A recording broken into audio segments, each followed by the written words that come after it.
पण त्यांनीच माझ्या मजा घेतली. जाऊ दे, आईस्क्रीम तर भेटली म्हणे.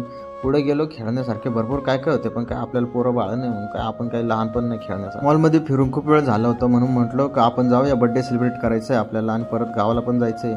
म्हणून म्हटलं लवकर बघू आणि निघू. तिथं थोडा वेळ झाला आणि निघालो आम्ही. हॉटेलवरती पोहोचलो केक घेऊन. भाऊचा बड्डे सेलिब्रेट करायचं आहे म्हणून आम्ही सगळे होम थिएटर लावून राहिलो. परत एकदा बड्डे जोरात साजरा झाल्यानंतर तुषार भाऊंनी आपल्याला जेवणासाठी पार्टी दिली. मग बसलो आम्ही सर्व जेवायला. थोड्याने घरी आलो, बघतो तर काय आमच्या मॅडम चक्क अभ्यास करत बसले होते. म्हटलं ठीक आहे, चालू दे तुमचं. काय चाललंय मग मंडळी?